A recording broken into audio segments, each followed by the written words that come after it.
যে এখন মানৰ দিনত স্থাপন হৈছিল মানৰ দিনত মানে যেতিয়া আমাৰ অসমৰ মানুহবোৰ মানে মৰা কটা কৰি ফুৰিছিল হত্যা কৰিছিল ঠিক তেনেকৈ এজন ৰঘুনাথ আতা আমাৰ থানখনত লিখা আছে ৰঘুনাথ আতা থান এওক মানে এবাৰ খেদি আনিছিল খেদি হয় মানে খেদি আনিছিল হত্যা কৰিবৰ কাৰণে বা মাৰিবৰ কাৰণে আহি আহি ঠিক এইডোখৰ জেগা পালে এইডোখৰ জেগাতে তেওঁ কি হৈছিল যে তেওঁ মানুহক ক'লে আমি শুনা কথা মানুহক ক'লে কাপোৰ তেওঁৰ গাত থকা চাদৰখনে আৰ কৰি ল'লে ক'লে যে তোমালোকে মোক ঠিক আছে মাৰিবা আৰু কিন্তু মই এতিয়া এটা জলপান আছে জলপান খাই আনো তেওঁ তাতে লিখা চুঙাটোত গাখীৰ আছিলে বোলে সেই চুঙাটোত গাখীৰখিনি খোৱাৰ পিছত খাবৰ কাৰণে কাপোৰখন আৰ কৰি লৈছিলে আৰু আৰ কৰি লওঁতে তেতিয়া গাখীৰ চুঙা খালে বা খালে নাখালে তেওঁ জানিব কিন্তু তাৰ পিছতে তেওঁ অন্তৰ্ধান হ'ল এইডোখৰ জেগাতে হয় আৰু আমাৰ দতিসকলে কয় বুঢ়ালোকে কয় যে ইয়াত যিডোখৰ জেগাত আমাৰ স্থাপন হৈছে সেই জেগাটোত যিটো চুঙাত গাখীৰ আনিছিল তেওঁ চুঙাটো তাতে ফুটিলে আৰু ফুটাটোত তেতিয়া ওলোটা বাঁহৰ ওলোটা গাঁঠিৰ বাঁহ এজোপা ইয়াত গজিছিলে পূৰ্বপুৰুষসকলক কোৱা মতে যে ইয়াত যেতিয়া সেই আমাৰ শ্ৰী শ্ৰী ৰঘুনাথ অন্তৰ্ধান হ'ল হোৱাৰ পিছতে ইয়াত হাবি জংঘল আছিলে তেতিয়া বোলে ইয়াৰ স্থানীয় মানুহবোৰে ইয়াত হাতী আহি সেৱা কৰা দেখে বুঢ়ীদিহিং নৈৰ মথাউৰিৰ কাষতে এখন থান আছে এখন ঐতিহাসিক থান এইখন শ্ৰী শ্ৰী ৰঘুনাথ আতাৰ থান আঘোণীবাৰী অঞ্চলত আছে এইখন হ'ল এখন ঐতিহাসিক থান এয়া হ'ল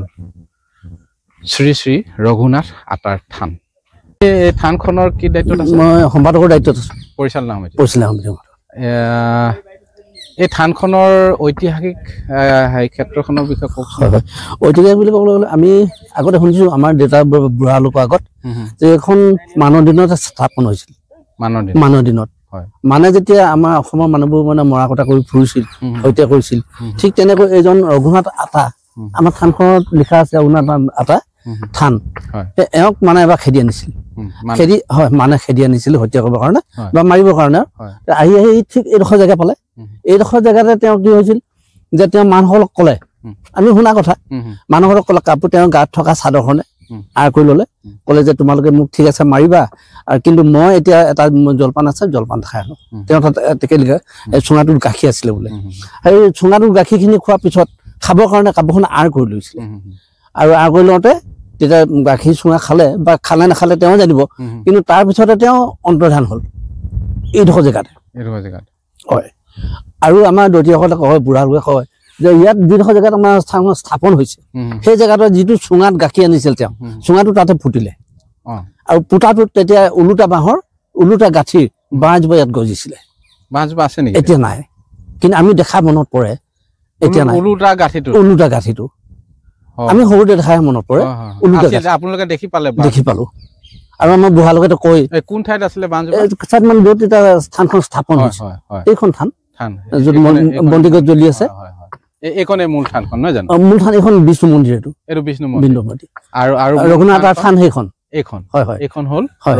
ৰঘুনাথ আতাৰ থান হয় আৰু ইয়াত কি কি নিৰ্মাণ কাৰ্য চলি আছে নিৰ্মাণ কাৰ্য চলি বিষ্ণু মন্দিৰ আছে তাৰপৰা আলহী ঘৰ এটা আছে ৰাইজে বনাইছে মানে ৰাইজৰ সহযোগত হৈছে আৰু আমাৰ থানখনৰ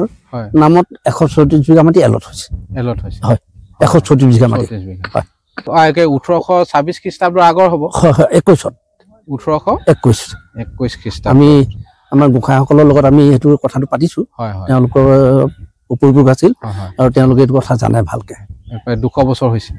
প্ৰায় 200 বছৰ হৈছে তেওঁলোক ইয়াত 200 বছৰ অতিক্ৰম কৰিছে হয় এইখনে হ'ল শ্ৰী শ্ৰী ৰঘুনাথ আতাৰ থান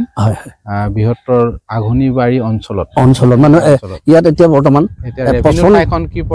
55খন গাঁৱৰ ইয়াত এহেৰকি আছে 55খন গাঁৱৰ এইটো অঞ্চলত হয় হয় আমি 12 চনৰ পৰা বৰসভা কাম পাতিছো 5 বছৰ মূৰত বৰসভা পাতো কিন্তু এই বাকী কেইবছৰ আমি বছৰিকা পাতো ইয়াত সদায় বন্তি জ্বলোৱা হয় সদায় বন্তি জ্বলোৱা কোনে হেতু জ্বলায় আমাৰ ইয়াত পুৰোহিত আছে 4জন ঐতিহাসিক কি আপোনালোকে তেনে ঐশ্বৰিক শক্তি দেখিছে ঐশ্বৰিক শক্তি আমি দেখিছিলো আমাৰ পূৰ্বপুৰুষসকলক কোৱা মতে যে ইয়াত যেতিয়া সেই আমাৰ শ্ৰী শ্ৰী ৰঘুনাথ অন্তৰ্ধান হ'ল হোৱাৰ পিছতে ইয়াত হাবি জংঘল আছিলে তেতিয়া বোলে ইয়াৰ স্থানীয় মানুহবোৰে ইয়াত হাতী আহি সেৱা কৰা দেখে হাতীয়ে হাহাকাৰ হয় তেতিয়া স্থানীয় ৰাইজে ভাবিলে ইয়াত নিশ্চয় কিবা এটা গুৰুত্ব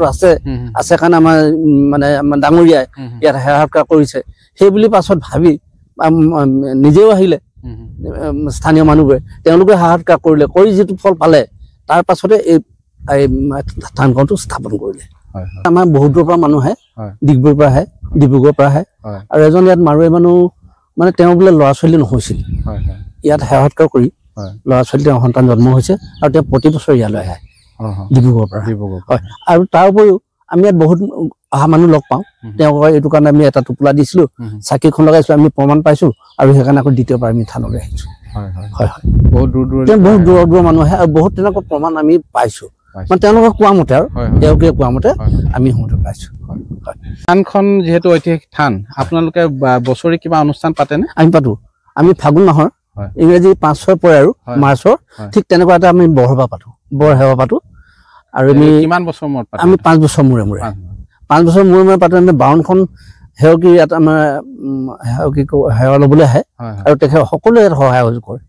এতিয়া পৰৱৰ্তী আকৌ কেতিয়া হ'ব পৰৱৰ্তী আমি এতিয়া এবছৰতে কৰোঁ এবছৰতে 6 তাৰিখে আছে 6 মাৰ্চৰ দিনা 21 ফাগুন আমি অসমীয়া তাৰিখটো লওঁ 21 ফাগুন হয় সেইটোকে লওঁ আৰু এইটোতো আমাৰ যথেষ্ট মানুহ হয় কিন্তু আমি 5 বছৰ মূৰত যিটো পাতো ধৰক আমি 12ত পাতিলোঁ আৰম্ভ কৰিলোঁ তাৰপাছত 17ত পাতিলোঁ আৰু এতিয়া 17ত পাতি এতিয়া 22ত পাতিলোঁ 22 পৰা এতিয়া 27ত হ'ব 5 বছৰ মূৰে মূৰে 27 চনৰ কেতিয়া হ'ব এইটো 27 চনৰ 21 ফাগুন 21 ফাগুনত হ'ব বৰসভা মানে 5 বা 6 তাৰিখে পৰা মাৰ্চৰ কিন্তু অসমীয়াটো ধৰো আমি মই এতিয়া আপোনালোকক এটা পুখুৰী দেখুৱাম বতৰ ডাৱৰীয়া সেইকাৰণে টুপিটো লগাই লৈছোঁ কিনকিনীয়া বৰষুণ দিছে এতিয়া মই আপোনালোকক এটা পুখুৰী দেখুৱাম এই পুখুৰীটো এই থানখনৰে অধীনস্থ এটা পুখুৰী বৃহৎ পুখুৰী এয়া চাওক বহুত ডাঙৰ পুখুৰী ইয়াত মাছ পালন কৰা হয় পুখুৰীটো কিমান বিঘা আছে পুখুৰীটো 60 বিঘা মুঠতে মাটিকালি কিমান মাটিকালি 136 বিঘা আপোনালোকে এলটমেণ্ট হয় 60 বিঘাৰ এটা পুখুৰী দুটা কেইটা তিনিটা ধৰক এইটো আৰু এইটো ডাঙৰ মাছ পালন কৰে কিমান বছৰৰ পৰা কৰিছে আমি এটা আজি 3 বছৰ হৈছে 3 বছৰ এই পুখুৰীটো কাৰ অধীনত আমাৰ থানখনৰ অধীনত আছে আৰু আমি তেওঁলোকক এটা গোটক দিছোঁ লিজত দিছোঁ আৰু লিজত দিয়া তেওঁলোকে আমাক যিটো আমি পাৰ্চেণ্টেজ পাওঁ সেই পাৰ্চেণ্টেজ আমাক দিছে এটা মাছ কি পালন কৰে মাছ বিভিন্ন ধৰণৰ মাছ আনে ডাঙৰ হয় যথেষ্ট ডাঙৰ হৈছে এইটো ভাল পদক্ষেপ হৈছে আপোনাৰ ভাল পদক্ষেপ হৈছে আমিও ভাল পাইছোঁ আৰু সেই আগতে দেখিছে মুঠৰিটো এই থানৰ পাৰ্টি তেওঁলোকে বনাই লৈছে মানে হয় এইটো মাছ পালন কৰিবৰ কাৰণে হয় সেইকাৰণে তেওঁলোকক অলপ হাই ৰেটতে দিছোঁ আমি এতিয়া স্থানীয় লোকসকল স্থানীয় যুৱক এইটোতো ভাল এটা উদ্যোগ হয় আমাৰ স্থানীয় নাগৰিকসকলৰ এটা উপাৰ্জনৰ পথ হৈছে নহয় জানো থানখনৰ আলম লৈ বৃহৎ পুখুৰী 60 বিঘাৰ পুখুৰী আমাৰ মাছ উৎপাদন হ'ব থলুৱা মাছ আমাৰ বজাৰত উপলব্ধ হ'ব আমি বাহিৰৰ ফৰ্মেলিনযুক্ত মাছ খাবলগীয়া নহয় একেবাৰে ফ্ৰেছ মাছ গতিকে আমি এই থানখনৰ আলম লৈয়ে ইয়াত এটা বৃহৎ ডাঙৰ পুখুৰী হৈছে 60 বিঘাৰ পুখুৰী এটা ঐতিহাসিক থান আৰু থানৰ আলম অধীনত পুখুৰী গতিকে এইটো এটা ঐতিহাসিক সম্পদেই নহয় বৰ্তমান এক অৰ্থনৈতিক দিশেৰে গতি কৰিছে এই থানখনৰ কৰ্তৃপক্ষই যিসকল জড়িত তেওঁলোকে ইয়াত পুখুৰী খন্দাই ইয়াৰ পৰা থানখন উন্নয়ন কৰিব পাৰিব আৰু অঞ্চলটোৰ বহুকেইজন যুৱক যুৱতী সংস্থাপিত হৈছে নহয় জানো গতিকে সংস্থাপনৰ বাট থানখনৰ যোগেদি মুকলি কৰি দিয়া কৰা হৈছে ইয়াৰ মাছবিলাক ক'ত বিক্ৰী কৰা হয় মাছবিলাক তেওঁলোক বেপাৰী আহে আজি হিচাপ ধৰ 2 মাহমান হৈছে লাগিলে আমাৰমান হিচুতীয়া সময় লাগিলে তাৰ হৈছে আৰু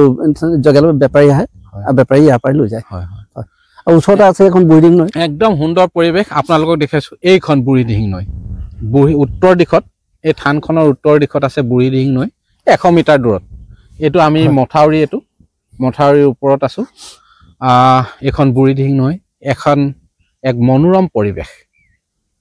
পৰ্যটকৰ মন মোহিব পৰা এটা পৰিৱেশ এয়া আপোনালোকে আহিব পাৰে লেঙেৰীৰ আঘোণীবাৰী অঞ্চললৈ আহক আঘুনি বাৰীখনো দেখিব। ইয়াত মৈদাম আছে, ঐতিহাসিক পুখুৰী আছে, এখন ঐতিহাসিক থান আছে। থানখন হ'ল শ্ৰী শ্ৰী ৰঘুনাথ আটাৰ থান। প্ৰায় 200 বছৰ অতিক্ৰম কৰা এখন থান। গতিকে এক নিৰিবিলি পৰিৱেশ ইয়াত। নদীখনত আপোনালোকে পৰিভ্ৰমী চৰাইও দেখিবলৈ পাব, পৰিভ্ৰমী চৰাইৰ কোলাহল দেখিবলৈ পাব। শস্যে মৎস্যে নদন বদন হৈ থকা এটা পৰিৱেশ। গতিকে এয়াই হ'ল আজিৰ আমাৰ অসম। আমি চহকী, প্ৰাকৃতিকভাৱে চহকী। আমি অসমীয়া প্ৰাকৃতিকভাৱে চহকী লোক। আমি যদি হাতে কামে লাগো, আমি যদি ইয়াতেই আমি অৰ্থনৈতিক দিশটো টনকিয়াল কৰিব পাৰিম। আমাৰ অৰ্থনৈতিক ভেটি সবল হ'ব। অসমীয়া বিশ্ব দৰবাৰলৈ যাবলৈ হ'লে আমি শস্যে মৎস্যে নদন বদন হৈ থাকিব লাগিব। আমাৰ জলাশয় আছে, খাল বিল আছে, নদ নদী আছে, কৃষিভূমি আছে। আমি যদি হাতে কামে লাগো, চৰকাৰে যদিও হাত উজান দিয়ে, তেন্তে নিশ্চিতভাৱে আমাৰ পৰ্যটন ক্ষেত্ৰখনো টনকিয়াল হ'ব, অৰ্থনৈতিক ক্ষেত্ৰখনো টনকিয়াল হ'ব। এয়াই আমি কামনা কৰিম। ধন্যবাদ। সূৰ্যত উত্তাপ বিচাৰি আমাৰ যাত্ৰা, চন্দ্ৰৰ পোহৰৰ দৰে আমি দিম স্বচ্ছ বাৰ্তা। আপোনাৰ মঞ্চ, আপোনাৰ কণ্ঠ, চানমুন।